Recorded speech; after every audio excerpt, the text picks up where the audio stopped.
Welcome to this explainer. Okay, today we're unpacking something big, the literal foundational documents of education. You know the feeling, right? You walk into a new school year, maybe a new department, and someone hands you this incredibly massive, heavily tabbed binder from the district or the state. You just stare at it and think, how on earth does this giant bureaucratic document translate to an actual Tuesday morning in my classroom? Well, we're going to demystify that maze today.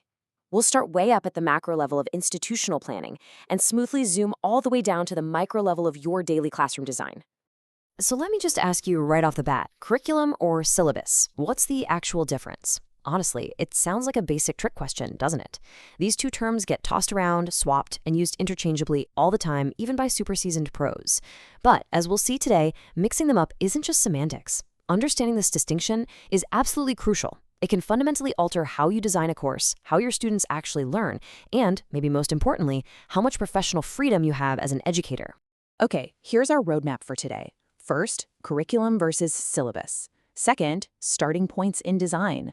Third, product-oriented syllabuses. Fourth, process-oriented syllabuses. And finally, the teacher's role. Let's dive in.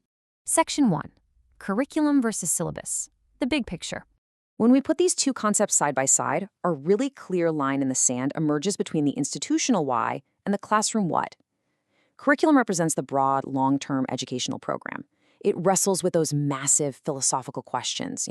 What does our society actually need? What are our overarching goals for the next generation? How's all this going to be evaluated on a district-wide level? The syllabus, on the other hand, is way narrower. It completely strips away all that sweeping philosophy and focuses purely on the specific inventory of topics and tasks for a single, isolated course. Let's put this into perspective with a concrete example. Imagine a national high school science curriculum. This is a massive, government-level document mandating that students develop scientific literacy over 4 years. It covers domains like biology, chemistry, and physics to prepare kids for the modern STEM workforce. That's the curriculum, the distant horizon. Now let's zoom all the way in on Mr. Smith's 9th grade biology class in the fall semester. His syllabus is the localized short-term document detailing that on week 3, specifically a Tuesday, his students are going to perform a frog dissection. They're learning basic anatomy, and they'll be graded using a highly specific 10-point rubric. Basically, if the curricular is the blueprint for an entire city, the syllabus is the specific architectural plan for just one room inside one house. To really grasp just how vast that city blueprint is, educational linguist David Noonan suggests that curriculum isn't just a static piece of paper. It's a living, breathing ecosystem that we can view from 4 distinct perspectives. First up is the planning phase. This is the district level, identifying broad societal needs.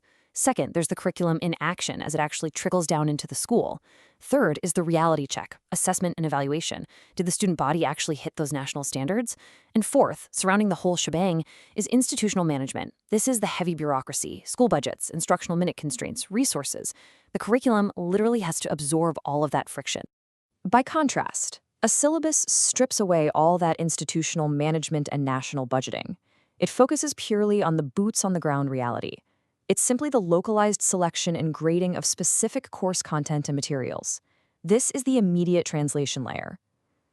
Going back to our earlier example, if the grand curriculum mandates that we teach scientific critical thinking, the syllabus is what actually makes that happen on a random rainy Wednesday morning. It says, read chapter 4 by tomorrow and write a 2-page analytical essay on cellular mitosis. It takes those abstract, lofty institutional goals and turns them into actionable, highly specific daily tasks. Moving right along to Section 2, Starting Points in Design, Needs Analysis. So, once educators actually start constructing these localized frameworks, they have to look at raw learner needs. And when they do, designers basically split into 2 opposing philosophies in this really fascinating intellectual tug-of-war. Over on the left, we've got product-oriented syllabuses. These focus entirely on the end result, the specific knowledge or skills the learner needs to have by the final exam. It's all about the destination. On the right, we have process-oriented syllabuses. These focus entirely on the journey itself, the learning experiences, the communication tasks, the dynamic activities that actually stimulate human learning. It's an epic battle between the ends and the means. Section 3. Product-oriented syllabuses. The what? Think about how you naturally absorb a new language or even a new complex skill.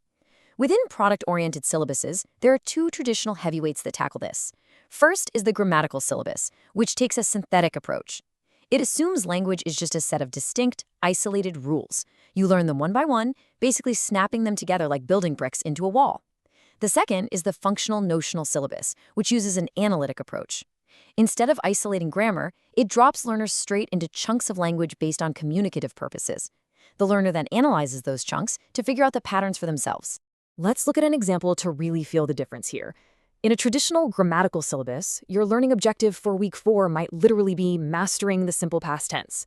The focus is entirely on the structure, the mechanics, the literal syntax of the language itself.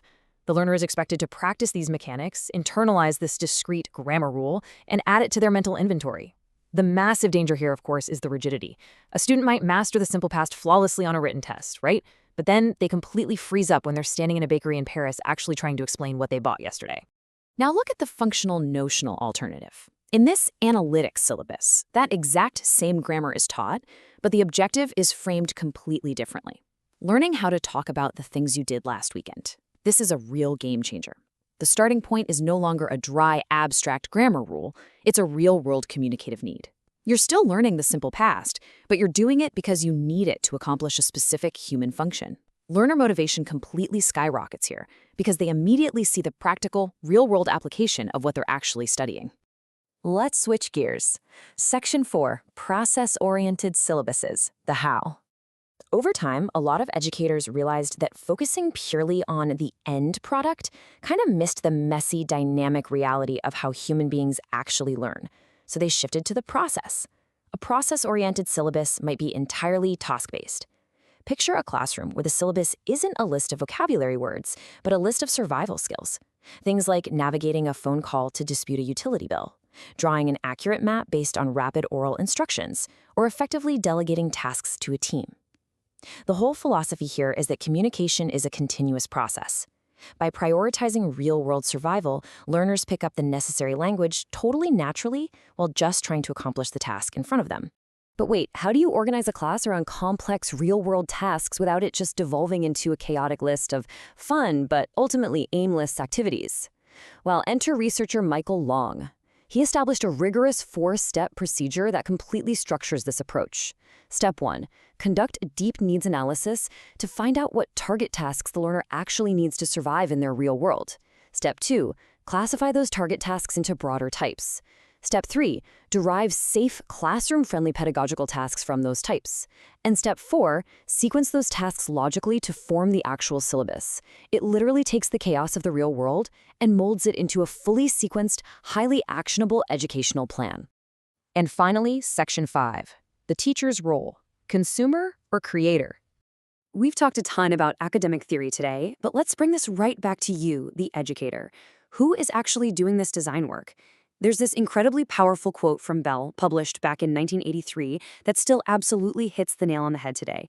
He said, "Most teachers are consumers of other people's syllabuses, implementing the plans of applied linguists, government agencies, and so on." Honestly, the frustrating bureaucratic reality for so many educators is inheriting mandated top-down frameworks. You might find yourself expected to flawlessly execute a syllabus that you had absolutely zero voice in designing. Which leads us to our final thought for today's explainer. Whether you're dealing with a strict grammatical product syllabus or a fluid task-based process syllabus, ask yourself, are you a consumer or a creator of your syllabus? Even if you're handed a strict, inflexible document from the district, understanding these underlying design principles gives you the power to adapt, modify, and breathe actual life into that framework. You might not get to write the macro curriculum, but once that classroom door closes, you have the power to be a creator. Look at the syllabus sitting on your desk right now. Are you just consuming it, or are you creating with it? Thanks so much for exploring this with me today. Catch you on the next explainer.